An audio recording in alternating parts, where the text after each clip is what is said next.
السلام علیکم ورحمۃ اللہ وبرکاتہ۔ بسم اللہ الرحمن الرحیم۔ الفصل الثانی عن معاذ بن جبل قال سمعت رسول اللہ صلی اللہ علیہ وسلم یقول۔ یہ مشکات المصابیح کا صفحہ نمبر 426 ہے اور باب الحب فی اللہ و من اللہ کی دوسری فصل ہے۔ حضرت معاذ ابن جبل سے مروی ہے، انہوں نے فرمایا کہ میں نے اللہ کے رسول صلی اللہ تعالی علیہ وسلم کو فرماتے ہوئے سنا، قال اللہ تعالی وجبت محبتی للمتحابین فیہ، کہ اللہ تعالیٰ نے ارشاد فرمایا کہ میری محبت ثابت ہو گئی ان کے لیے جو میری راہ میں آپس میں ایک دوسرے سے محبت کرتے ہیں۔ للمتحابین فیہ، ان لوگوں کے لیے جو آپس میں ایک دوسرے سے محبت کرتے ہیں، فیہ میری راہ میں، یعنی میری رضا کے لیے وہ آپس میں ایک دوسرے سے تعلق رکھتے ہیں، دوستی کرتے ہیں، محبت کرتے ہیں۔ والمتجالسین فیہ، اور میری راہ میں ایک دوسرے کے ساتھ بیٹھتے ہیں، یعنی میرے ذکر کے لیے وہ ایک دوسرے کے ساتھ بیٹھتے ہیں، مجلسیں ان کی ہوتی ہیں میری راہ میں، یعنی میرے ذکر کے لیے، میری حمد کے لیے۔ والمتزاورین فیہ،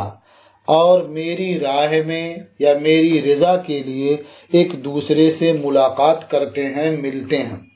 والمتبادلین فیہ، اور میری راہ میں یا میری رضا کے لیے وہ ایک دوسرے پر مال خرچ کرتے ہیں۔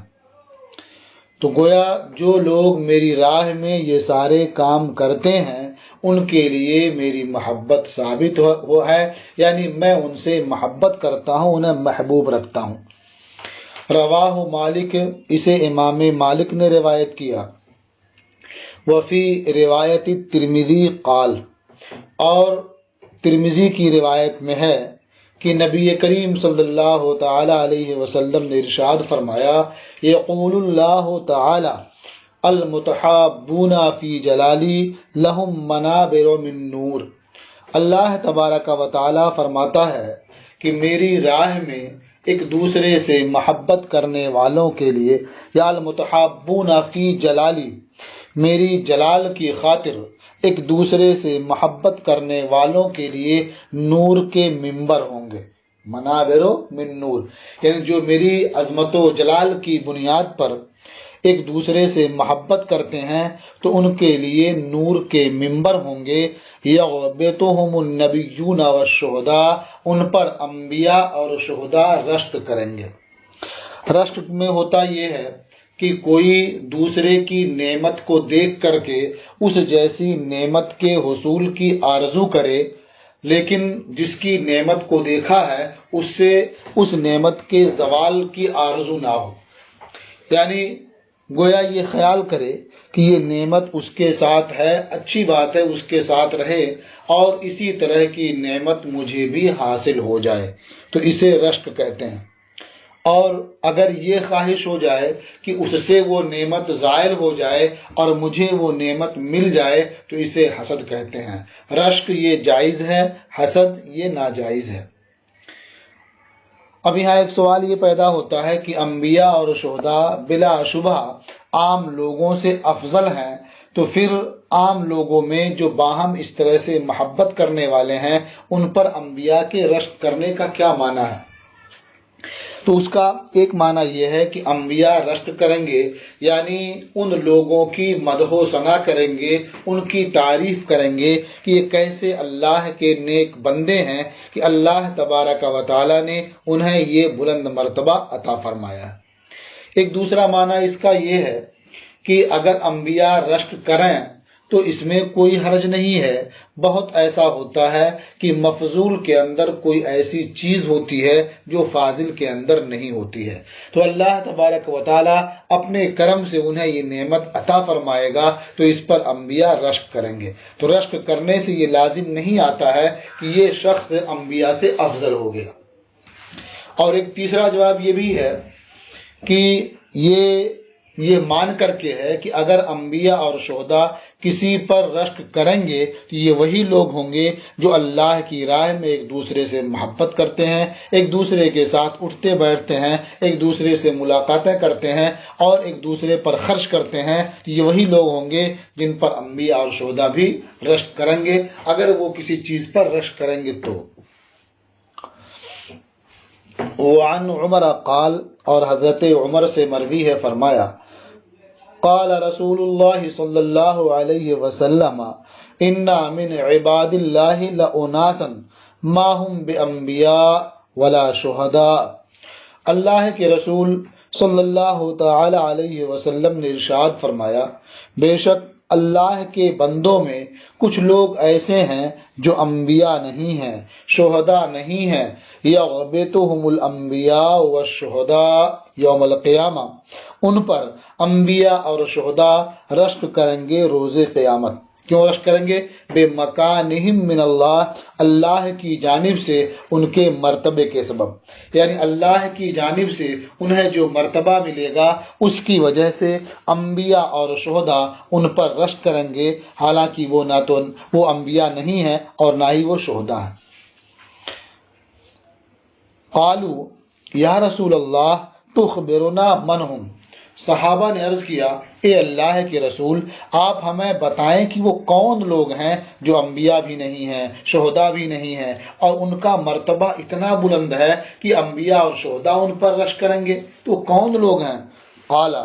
نبی کریم صلی اللہ تعالی علیہ وسلم نے ارشاد فرمایا، ہم قوم تحابوا بروح اللہ علی غیر ارحام بینہم ولا اموال یتعاطونها۔ نبی کریم صلی اللہ تعالی علیہ وسلم نے فرمایا، وہ ایسے لوگ ہیں جنہوں نے اللہ کے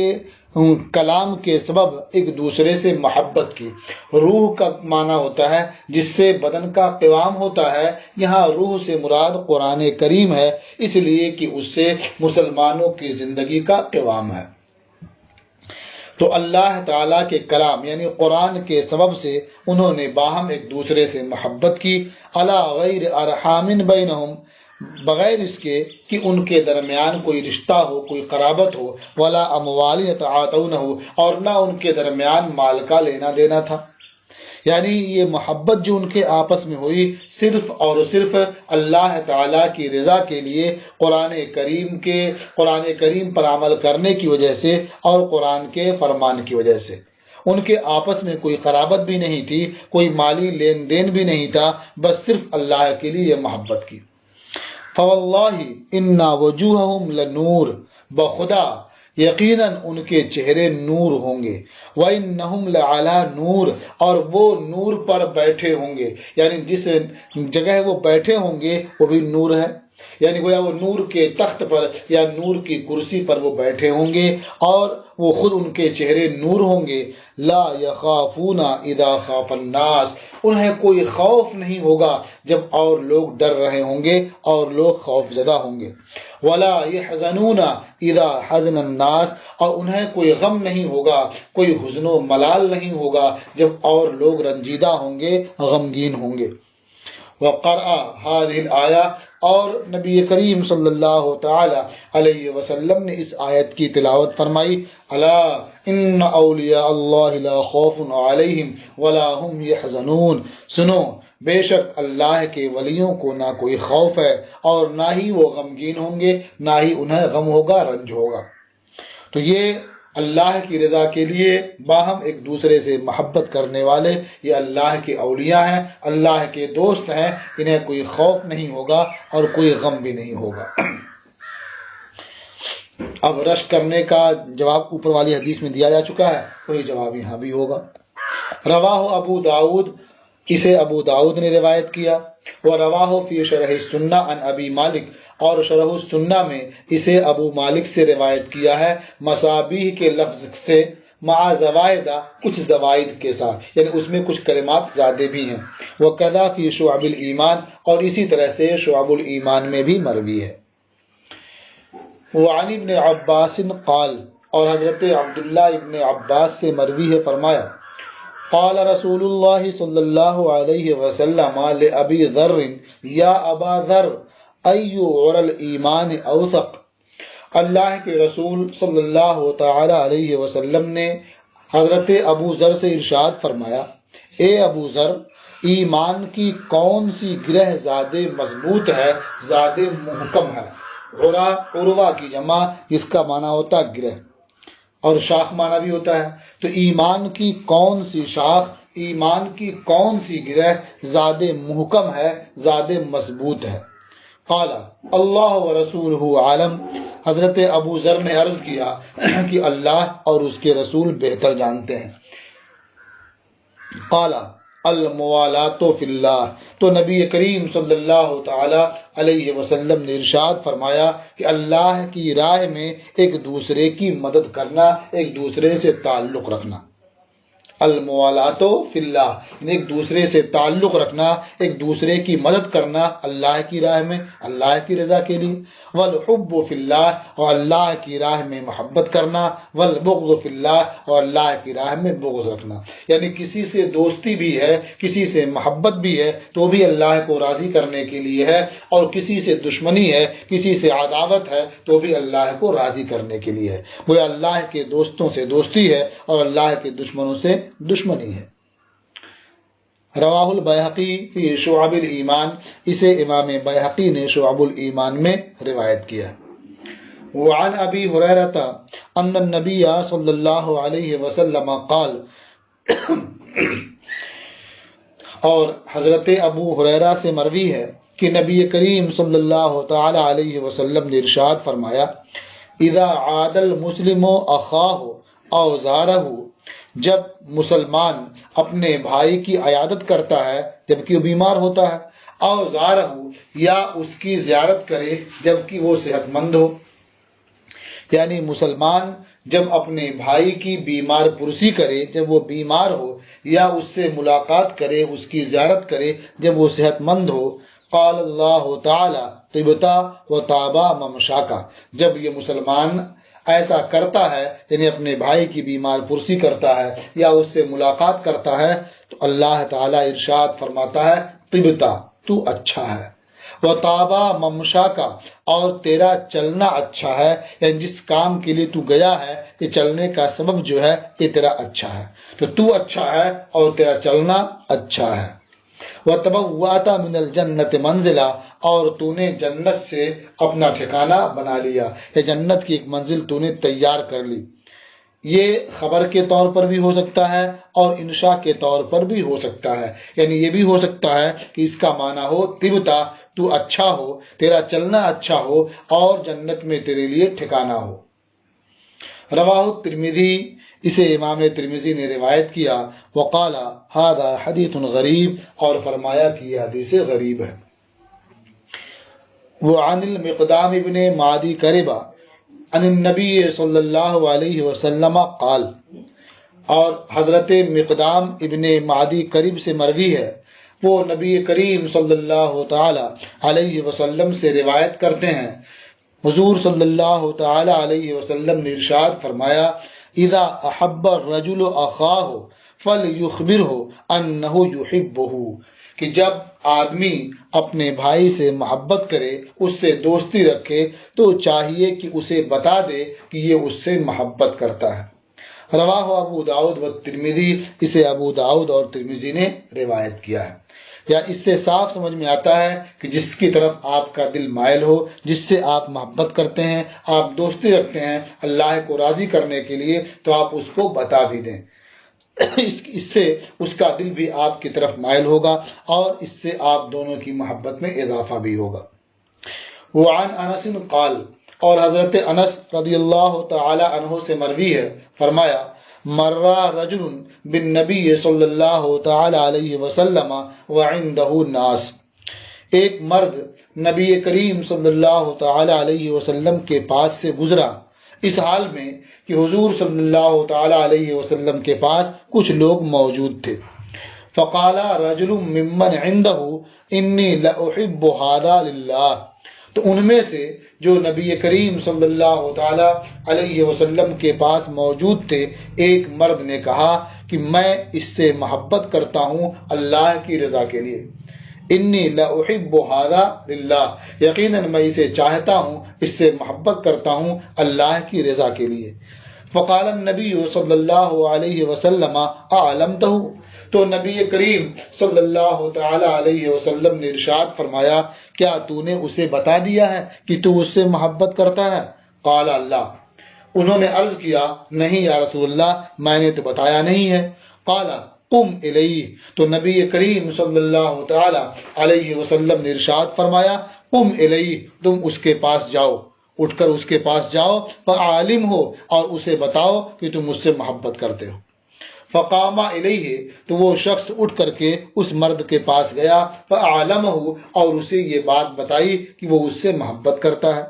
فقال احبک الذی احببتنی لہ، تو اس شخص نے کہا کہ وہ تجھ سے محبت کرے جس کی خاطر تو نے مجھ سے محبت کی ہے، یعنی اللہ کو راضی کرنے کے لیے تو نے مجھ سے محبت کی ہے، تو اللہ تعالیٰ تجھ سے محبت فرمائے، تجھے اپنا محبوب بنا لے۔ قال، راوی کہتے ہیں، ثم رجع، پھر وہ شخص واپس لوٹا، فسألہ النبی صلی اللہ علیہ وسلم فاخبرہ بما قال، تو نبی کریم صلی اللہ تعالی علیہ وسلم نے اس سے پوچھا تو اس نے وہ سب بتا دیا جو اس شخص نے کہا تھا۔ فقال النبی صلی اللہ علیہ وسلم انت مع من احببتا، تو نبی کریم صلی اللہ تعالی علیہ وسلم نے ارشاد فرمایا کہ تو اس کے ساتھ ہوگا جس سے تو نے محبت کی ہے، وَلَكَ مَا احْتَسَبْتَ، اور تیرے لیے وہ ہے جس کا تو نے قصد کیا، ارادہ کیا ہے، یعنی اللہ تعالیٰ کی رضا کے لیے محبت کی ہے تاکہ تجھے اجر و ثواب حاصل ہو، اور اللہ تعالیٰ راضی ہو جائے، تجھے اجر و ثواب بھی حاصل ہوگا اور اللہ تعالیٰ تجھ سے راضی بھی ہوگا، اور آخرت میں بھی تو اس شخص کے ساتھ ہوگا جس سے تو نے محبت کی۔ رواہ البیہقی فی شعب الایمان، اسے امام بیہقی نے شعب الایمان میں روایت کیا۔ وفی روایت الترمذی المرء مع من احب وله ما اکتسب، اور امام ترمذی کی روایت میں ہے کہ مرد اس شخص کے ساتھ ہوگا جس سے اس نے محبت کی ہے، اور اس شخص کے لیے وہی ہوگا جو اس نے کمایا ہے، جو اس نے نیک عمل کیا ہے، جو نیک کام اس نے کیے ہیں، ان سب کا اجر و ثواب اسے ملے گا۔ وعن ابی سعید انہ سمع النبی صلی اللہ علیہ وسلم یقول، اور حضرت ابو سعید سے مروی ہے، انہوں نے نبی کریم صلی اللہ تعالی علیہ وسلم کو ارشاد فرماتے ہوئے سنا، لا تصاحب الا مؤمنا، کہ تم دوستی نہ کرو، صحبت اختیار نہ کرو مگر مومن کی، یعنی مومن سے ہی دوستی کرو اور مومن کی ہی صحبت اختیار کرو۔ ولا یاکل طعامک الا تقی، اور تمہارا کھانا نہ کھائے مگر پرہیزگار، تقوی والا، یعنی اگر تمہیں کسی سے تعلق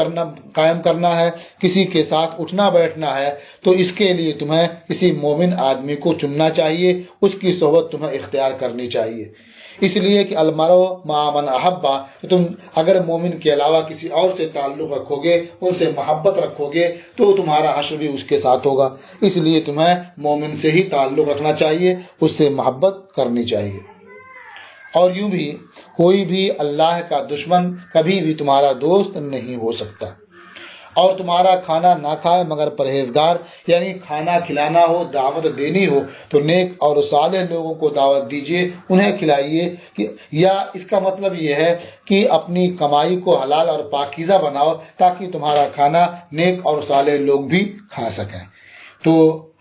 کمائی حلال اور پاکیزہ بناؤ تاکہ نیک اور صالح لوگ بھی تمہارا کھانا کھا سکیں، یا صرف انہی کو کھلاؤ، نیک اور صالح لوگوں کو، تاکہ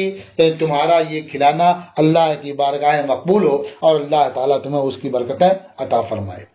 یہ اختیاری کھلانے کی بات ہے۔ اگر کوئی آدمی مجبور ہے، کوئی مضطر ہے، تو اب وہاں یہ نہیں دیکھا جائے گا کہ نیک اور صالح ہے یا نہیں، اسے کھانا کھلایا جائے گا تاکہ اس کی زندگی بچے اور وہ پھر کوئی کام کر سکے۔ رواہ الترمذی و ابو داؤد و دارمی، اسے امام ترمذی اور ابو داؤد اور دارمی نے روایت کیا ہے۔ وعن ابی ہریرہ قال، اور حضرت ابو ہریرہ سے مروی ہے، انہوں نے فرمایا، قال رسول اللہ صلی اللہ علیہ وسلم المرء علی دین خلیلہ، اللہ کے رسول صلی اللہ تعالی علیہ وسلم نے ارشاد فرمایا کہ آدمی اپنے خلیل کے دین پر ہوتا ہے، یعنی عموماً یہی ہوتا ہے کہ آدمی سے جس کو محبت ہوتی ہے اسی کے دین پر وہ چلتا ہے، اسی کے دین پر وہ قائم رہتا ہے۔ تو آدمی اپنے خلیل کے دین پر ہوتا ہے۔ فَلْيَنْظُرْ أَحَدُكُمْ مَنْ يُخَالِلُ، تو تم میں سے ہر کسی کو غور کر لینا چاہیے کہ وہ کس کو خلیل بنا رہا ہے، کس کے ساتھ وہ دوستی کر رہا ہے۔ رواہ احمد و ترمذی، اسے امام احمد اور ترمذی نے روایت کیا، اور ابو داؤد نے، والبیہقی فی شعب الایمان، اور امام بیہقی نے شعب الایمان میں روایت کیا۔ وقال الترمذی ھذا حدیث حسن غریب، اور امام ترمذی نے فرمایا کہ یہ حدیث حسن غریب ہے۔ وقال النووی اسنادہ صحیح، اور امام نووی نے ریاض الصالحین میں فرمایا کہ اس کی سند صحیح ہے۔ وعن یزید ابن نعامۃ قال، اور یزید ابن نعامہ سے مروی انہوں نے فرمایا قال رسول اللہ صلی اللہ علیہ وسلم اذا آخر رجل الرجل فلیسألہ عن اسمہ واسم ابیہ وممن ہوا۔ اللہ کے رسول صلی اللہ تعالی علیہ وسلم نے ارشاد فرمایا کہ جب ایک آدمی دوسرے آدمی سے مواخات کرے یعنی دوستی کرے تو چاہیے کہ اس کا نام پوچھ لے، اس کے باپ کا نام معلوم کر لے، اور یہ بھی معلوم کر لے کہ وہ کس قبیلے کا ہے۔ یعنی جس سے دوستی کرنی ہو تو اس کا نام معلوم کر لے، اس کے باپ کا نام معلوم کر لے، اور قبیلہ معلوم کر لے۔ فائدہ کیا ہوگا اس کا؟ فرماتے ہیں فَإِنَّهُ أَوْصَلُ لِلْمَوَدَّةِ، کیونکہ یہ دوستی کو زیادہ جوڑنے والا ہے، اس سے دوستی مضبوط ہوتی ہے، محکم ہوتی ہے۔ رواہ الترمذی، اسے امام ترمذی نے روایت کیا ہے۔ الفصل الثالث عن ابی ذر قال، حضرت ابو ذر سے مروی ہے، انہوں نے فرمایا خرج علینا رسول اللہ صلی اللہ علیہ وسلم قال اتدرون ای الاعمال احب الی اللہ تعالی، اللہ کے رسول صلی اللہ تعالی علیہ وسلم ہمارے پاس تشریف لائے اور ارشاد فرمایا کیا تمہیں معلوم ہے کہ کون سا عمل اللہ تعالی کی بارگاہ میں زیادہ محبوب ہے؟ قال قائل الصلاۃ والزکاۃ، ایک شخص نے عرض کیا کہ نماز اور زکوٰۃ اللہ تعالی کی بارگاہ میں زیادہ محبوب ہے۔ ظاہر ہے انہوں نے دیکھا ہوگا کہ نماز سب سے اہم فریضہ ہے، اور اسے فرض فرمانے کے لیے اللہ رب العزت نے اپنے محبوب کو اپنی بارگاہ میں بلایا۔ زکوٰۃ بھی بہت اہم ہے کہ نماز کے ساتھ ساتھ زکوٰۃ کا ذکر رب کریم نے قرآن کریم میں جگہ جگہ فرمایا ہے، تو اس لیے انہوں نے عرض کیا کہ نماز اور زکوٰۃ یہ اللہ تعالیٰ کی بارگاہ میں سب سے محبوب عمل ہے۔ قال قائل الجہاد، اور کسی کہنے والے نے کہا کہ سب سے محبوب عمل اللہ کی بارگاہ میں جہاد ہے، اس لیے کہ جب آدمی جہاد میں جاتا ہے تو گویا اپنی جان کو رب کی بارگاہ میں قربان کر دیتا ہے، اور اس سے بڑی بات اور کیا ہو سکتی ہے۔ اس لیے انہوں نے کہا کہ سب سے افضل عمل، سب سے محبوب عمل اللہ کی بارگاہ میں جہاد ہے۔ قال النبی صلی اللہ علیہ وسلم ان احب الاعمال الی اللہ تعالی الحب فی اللہ والبغض فی اللہ، تو نبی کریم صلی اللہ تعالی علیہ وسلم نے ارشاد فرمایا یقیناً اللہ تعالیٰ کی بارگاہ میں سب سے پسندیدہ، سب سے محبوب عمل اللہ کی راہ میں محبت کرنا اور اللہ کی راہ میں دشمنی کرنا ہے۔ یعنی اللہ کی رضا کے لیے کسی سے دوستی کرنا اور اللہ کی رضا کے لیے کسی سے دشمنی کرنا، یہ سب سے افضل عمل ہے۔ یہ عمل سے مراد وہ اعمال ہیں جو فرائض و واجبات کے علاوہ ہیں، یعنی اللہ تبارک و تعالیٰ نے جو چیزیں فرض فرمائی ہیں انہیں بجا لانے کے بعد، اور جن چیزوں سے منع فرمایا ہے ان سے باز رہنے کے بعد جو باقی اعمال ہیں، ان میں سب سے پسندیدہ عمل اللہ تعالیٰ کی بارگاہ میں اللہ کی راہ میں محبت کرنا اور اللہ کی راہ میں بغض رکھنا ہے، دشمنی کرنا ہے۔ رواہ احمد، اسے امام احمد نے روایت کیا۔ وروا ابو داؤد الفصل الاخیر، اور ابو داؤد نے اس کا آخری ٹکڑا روایت کیا ہے، یعنی ان احب الاعمال الی اللہ تعالی الحب فی اللہ والبغض فی اللہ، اس کی روایت کی ہے۔ وعن ابی امامہ قال، اور حضرت ابو امامہ سے مروی ہے، انہوں نے فرمایا قال رسول اللہ صلی اللہ علیہ وسلم ما احب عبد عبدا للہ الا اکرم ربہ عز وجل۔ اللہ کے رسول صلی اللہ تعالی علیہ وسلم نے ارشاد فرمایا، کسی بندے نے کسی بندے سے اللہ کی رضا کے لیے محبت نہیں کی مگر یہ کہ اس نے اپنے رب عز وجل کا اکرام کیا، اس کی تعظیم کی۔ ظاہر ہے کہ جب اللہ کی رضا کے لیے وہ کسی بندے سے محبت کر رہا ہے تو پھر اللہ تعالیٰ سے اس کی محبت کس قدر اعلیٰ ہوگی۔ یہ تو تقاضائے محبت ہے کہ آدمی کو جس سے محبت ہوتی ہے تو اس سے متعلق اشیاء سے بھی محبت ہونے لگتی ہے، تو اللہ تعالیٰ سے اسے محبت ہے تو اس کی بنیاد پر اللہ کی مخلوق سے بھی وہ محبت کر رہا ہے، تو اس سے اندازہ لگایا جا سکتا ہے کہ اسے اللہ عز و جل سے کتنی محبت ہوگی۔ تو اسی لیے نبی کریم صلی اللہ تعالی علیہ وسلم نے ارشاد فرمایا کہ جس بندے نے بھی کسی بندے سے اللہ کی رضا کے لیے محبت کی، اس نے اپنے رب عز و جل کا اکرام کیا، اس کی تعظیم کی، اس کی عظمت کا اظہار کیا۔ رواہ احمد، اسے امام احمد نے روایت کیا ہے۔ وعن اسماء بنت یزید، اور حضرت اسماء بنت یزید سے مروی ہے، انہا سمعت رسول اللہ صلی اللہ علیہ وسلم یقول، انہوں نے اللہ کے رسول صلی اللہ تعالی علیہ وسلم کو ارشاد فرماتے ہوئے سنا، الا انبئکم بخیارکم، کیا میں تم میں بہتر لوگوں کے بارے میں نہ بتا دوں؟ قالوا بلا یا رسول اللہ، صحابہ نے عرض کیا کیوں نہیں یہ اللہ کے رسول، آپ ضرور بتائیں کہ ہم میں بہتر لوگ کون ہیں۔ قال خیارکم الذین اذا رؤوا ذکر اللہ، اللہ کے رسول صلی اللہ تعالی علیہ وسلم نے ارشاد فرمایا کہ تم میں بہتر وہ لوگ ہیں کہ جب انہیں دیکھا جائے تو اللہ کو یاد کیا جائے، جنہیں دیکھ کر کے اللہ کی یاد آ جائے وہی لوگ بہتر ہیں، وہی لوگ اچھے ہیں۔ اسے ابن ماجہ نے روایت کیا ہے۔ یہ کب ہوتا ہے؟ جب اللہ کا بندہ بہت نیک ہوتا ہے، اس کے چہرے پر انوار و تجلیات برستی رہتی ہیں تو اسے دیکھ کر کے خدا یاد آتا ہے، اسے دیکھ کر کے لوگ اللہ کو یاد کرتے ہیں، تو وہ لوگ بہت اچھے ہیں، بہتر ہیں، جنہیں دیکھ کر کے خدا یاد آ جائے۔ رواہ ابن ماجہ، اسے ابن ماجہ نے روایت کیا ہے۔ وعن ابی ہریرہ قال، اور حضرت ابو ہریرہ سے مروی ہے، فرمایا قال رسول اللہ صلی اللہ علیہ وسلم لو ان عبدین تحابا فی اللہ عز وجل واحد فی المشرق وآخر فی المغرب لجمع اللہ بینہما یوم القیامہ، اگر دو بندوں نے اللہ کی راہ میں آپس میں محبت کی، ان میں سے ایک مشرق میں ہے اور دوسرا مغرب میں ہے، ضرور اللہ تعالیٰ ان دونوں کو روز قیامت جمع فرما دے گا اور ارشاد فرمائے گا ھذا الذی کنت تحبہ فیہ، یہی ہے وہ شخص جس سے تو میری وجہ سے محبت کرتا تھا، میری رضا کے خاطر تو محبت کرتا تھا۔ اس سے یہ معلوم ہوا کہ آدمی جس سے محبت کرتا ہے اس کے لیے ضروری نہیں ہے کہ ملاقات ہی ہو، ساتھ اٹھنا بیٹھنا ہو، بلکہ بغیر دیکھے اور بغیر ملاقات کے بھی دوستی ہو سکتی ہے، محبت ہو سکتی ہے۔ مثال کے طور پر آپ صحابہ کرام کا تذکرہ سنتے ہیں، ان کی سیرت پڑھتے ہیں، ان کے اخلاق و کردار کے بارے میں آپ کو سنتے ہیں تو آپ کو ان سے محبت ہو جاتی ہے اور آپ ان کی سیرت کو اختیار کرنے لگتے ہیں، آپ ان کے کردار کو اپنانے لگتے ہیں، تو یہ اس محبت کی بنیاد پر آپ ایسا کر رہے ہیں، اور یہ جو کچھ بھی ہوا یہ اللہ کی رضا کے لیے ہوا، اس لیے کہ نہ تو آپ کی ان سے کوئی قرابت ہے، نہ کوئی رشتہ داری ہے، اور نہ ہی کوئی مالی لین دین ہے، وہ دنیا سے رخصت بھی ہو گئے جب بھی آپ ان سے محبت کر رہے ہیں، اور فاصلہ بہت ہے، ایک مشرق میں ہے ایک مغرب میں ہے، تو جب بھی اللہ تبارک و تعالی روز قیامت ایک ساتھ جمع فرما دے گا اور کہے گا کہ یہی ہے وہ جس سے تو محبت کرتا تھا۔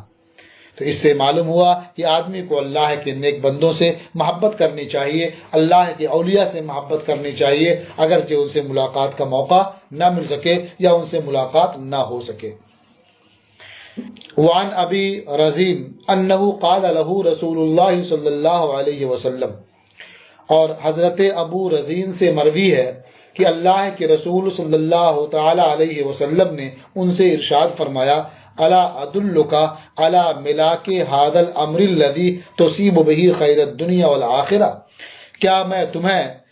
اس معاملے کی اصل نہ بتا دوں جس کے ذریعہ تم دنیا اور آخرت کی خیر پالو؟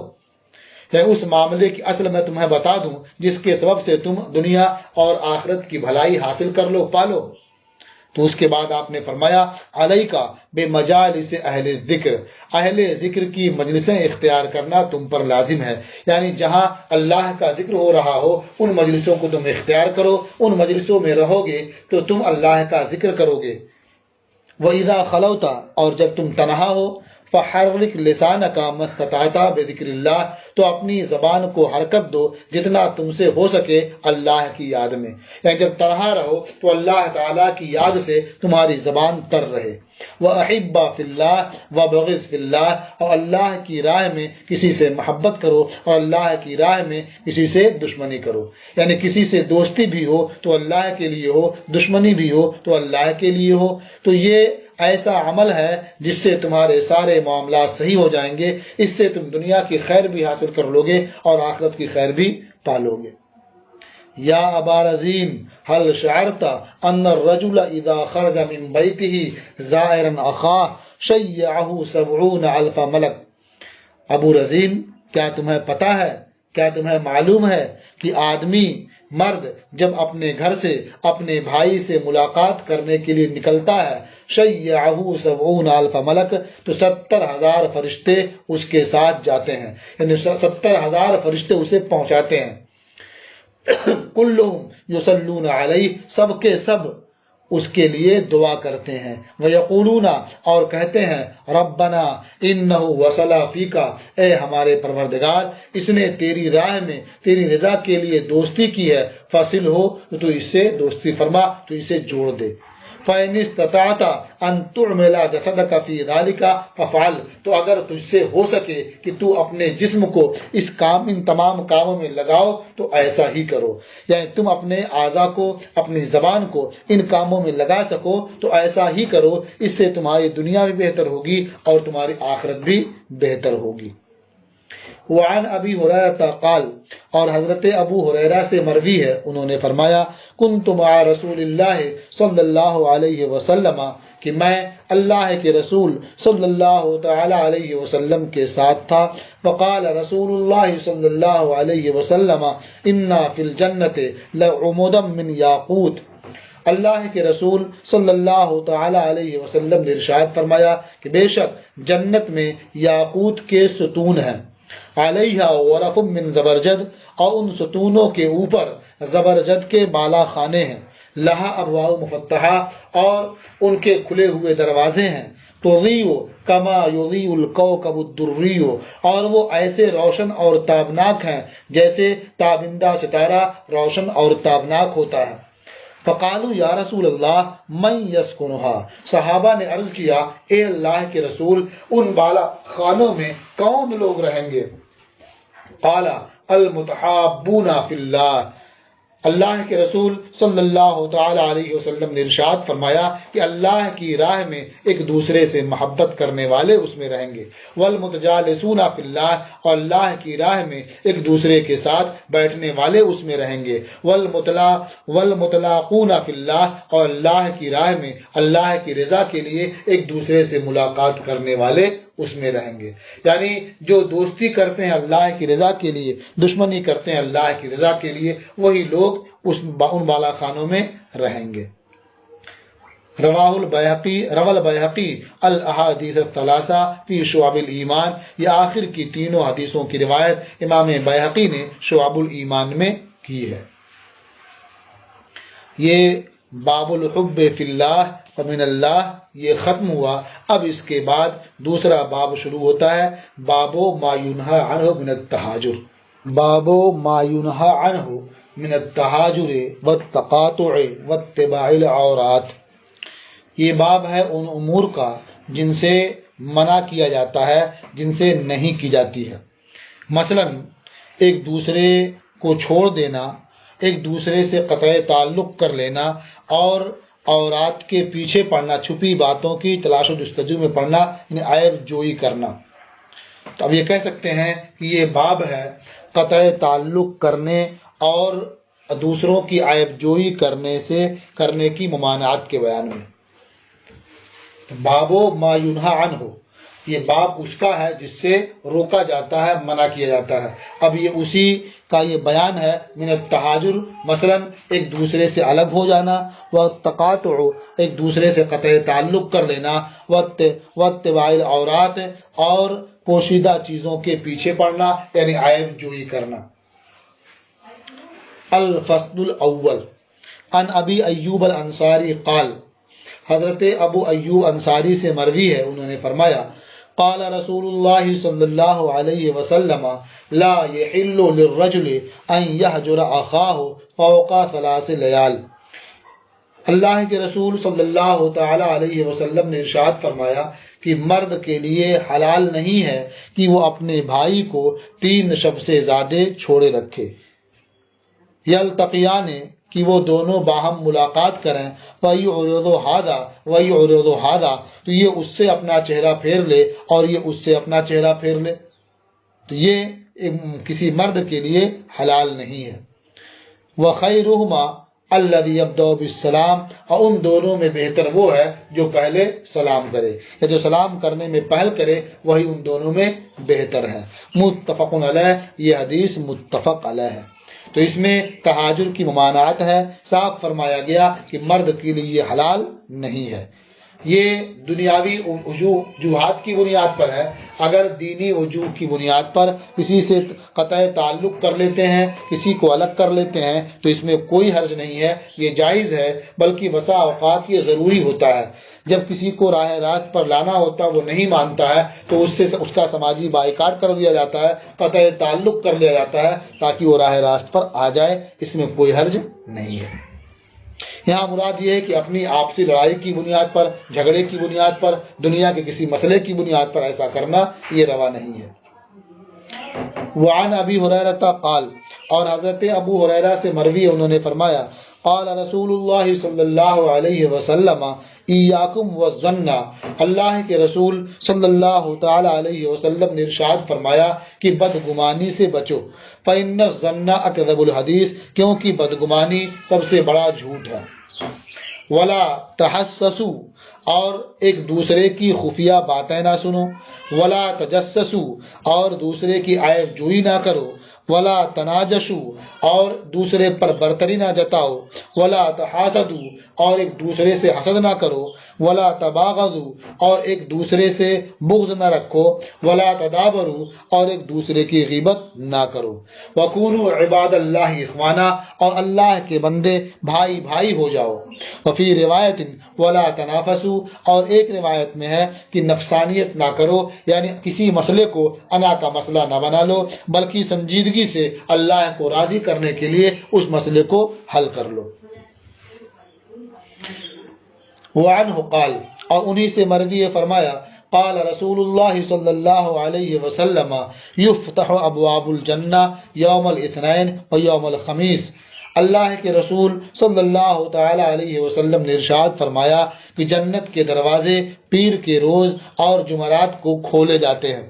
فَيُغْفَرُ لِكُلِّ عَبْدٍ لَا يُشْرِكُ بِاللَّهِ شَيْئًا، تو ہر اس بندے کو بخش دیا جاتا ہے، ہر اس بندے کی مغفرت ہو جاتی ہے جو اللہ کے ساتھ کسی کو شریک نہیں ٹھہراتا ہے، یعنی جو مومن ہے، جو مشرک نہیں ہے، وہ اس کی مغفرت ہو جاتی ہے۔ إِلَّا رَجُلٌ كَانَتْ بَيْنَهُ وَبَيْنَ أَخِيهِ شَحْنَاءٌ، مگر اس شخص کی مغفرت نہیں ہوتی ہے کہ جس کے درمیان اور اس کے بھائی کے درمیان عداوت ہو، یعنی اگر آدمی اور اس کے بھائی کے درمیان عداوت ہے تو اس کی مغفرت نہیں ہوتی ہے۔ ان کے علاوہ جو اور دوسرے گنہگار ہیں، شرک کے علاوہ جنہوں نے گناہ کیا ہے، تو ان کی مغفرت ہو جاتی ہے، انہیں بخش دیا جاتا ہے۔ یہ آپس میں جو عداوت رکھتے ہیں ان سے کہا جاتا ہے فیقال انظروا هذین حتی یصطلحا، یعنی کہا جاتا ہے فرشتوں سے کہ انہیں مہلت دے دو، ان دونوں کو مہلت دو یہاں تک کہ وہ دونوں صلح کر لیں، یعنی آپسی عداوت کو دور کر لیں اور آپس میں دوست ہو جائیں، پھر ان کی مغفرت ہوگی۔ رواہ مسلم، اسے امام مسلم نے روایت کیا ہے۔ اس سے صاف سمجھ میں آتا ہے کہ آپس میں عداوت رکھنا یہ کس قدر اللہ تعالیٰ کو ناپسند ہے کہ جب اس کے تمام بندوں کی مغفرت ہو رہی ہوتی ہے اس وقت بھی عداوت رکھنے والوں کی بخشش نہیں ہوتی ہے جب تک کہ وہ آپس میں صلح نہ کر لیں۔ وعنہ قال، اور انہی سے مروی ہے فرمایا قال رسول اللہ صلی اللہ علیہ وسلم تعرض اعمال الناس فی کل جمعۃ مرتین، اللہ کے رسول صلی اللہ تعالی علیہ وسلم نے ارشاد فرمایا کہ لوگوں کے اعمال ہر ہفتے میں 2 مرتبہ پیش کیے جاتے ہیں، یوم الاثنین و یوم الخمیس، ایک دن ہے پیر کا اور ایک دن ہے جمعرات کا، یعنی پیر کے روز اور جمعرات کو 2 مرتبہ لوگوں کے اعمال پیش کیے جاتے ہیں۔ فَيُغْفَرُ لِكُلِّ عَبْدٍ مُؤْمِنٍ إِلَّا عَبْدًا بَيْنَهُ وَبَيْنَ أَخِيهِ شَحْنَاء، تو ہر مومن بندے کی مغفرت ہو جاتی ہے، ہر مومن بندے کو بخش دیا جاتا ہے سوائے اس بندے کے جس کے بھائی اور اس کے درمیان عداوت ہو۔ فیقال اترکوا ہذین حتی یفیا، تو کہا جاتا ہے ان دونوں کو چھوڑ دو یہاں تک کہ وہ عداوت سے لوٹ آئیں، یعنی عداوت سے رجوع کر لیں اور آپس میں پھر یہ بھائی بھائی ہو جائیں، آپس میں دوست ہو جائیں۔ رواہ مسلم، اسے امام مسلم نے روایت کیا۔ وعن ام کلثوم ابنت عقبہ بن ابی معیط، اور ام کلثوم بنت عقبہ ابن ابو معیط سے مروی ہے، انہوں نے فرمایا سمعت رسول اللہ صلی اللہ علیہ وسلم یقول، میں نے اللہ کے رسول صلی اللہ تعالی علیہ وسلم کو فرماتے ہوئے سنا، لیس الکذاب الذی یصلح بین الناس، وہ شخص کذاب نہیں ہے جو لوگوں کے درمیان صلح کراتا ہے، ویقول خیرا، اور بھلی بات کہتا ہے، وینمی خیرا، اور بھلی بات پہنچاتا ہے۔ متفق علیہ، یہ حدیث متفق علیہ ہے۔ وزادہ مسلم، اور امام مسلم کی روایت میں اتنا زیادہ ہے، قالت، کہ انہوں نے یعنی ام کلثوم نے فرمایا، ولم اسمعہ تعنی النبی صلی اللہ علیہ وسلم، اور میں نے حضور کو یعنی میں نے انہیں یعنی حضور نبی کریم صلی اللہ تعالی علیہ وسلم کو نہیں سنا کہ وہ ایسی کسی چیز میں رخصت دے رہے ہوں جسے لوگ جھوٹ کہتے ہیں، الا فی ثلاث، مگر 3 چیزوں میں، الحرب والاصلاح بین الناس، جنگ اور لوگوں کے درمیان صلح کرانا، اور مرد کا اپنی بیوی سے بات کرنا اور عورت کا اپنے شوہر سے بات کرنا، یعنی اس میں خلاف واقعہ بھی ہو جائے تو اس میں رخصت دی گئی ہے، اسے جھوٹ نہیں کہا جائے گا اور ایسے شخص کو جھوٹا نہیں کہا جائے گا اور یہ جھوٹ کی وعید کا مستحق نہیں ہوگا۔ جنگ میں دشمن اسلام کو زیر کرنے کے لیے اگر کوئی ایسا موقع آتا ہے تو پھر آدمی بات کر سکتا ہے جو ظاہر میں واقعے کے خلاف ہے، اسی طرح سے لوگوں کے درمیان صلح کرانے کے لیے بھی ایسی باتیں کر سکتا ہے جو ظاہر کے خلاف ہیں، اور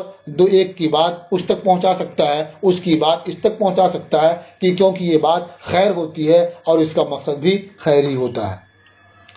ایسے ہی مرد اپنی بیوی کو خوش کرنے کے لیے خلاف واقعہ بات کہہ سکتا ہے، ایسے عورت بھی اپنے شوہر سے کہہ سکتی ہے۔ وذکر حدیث جابر،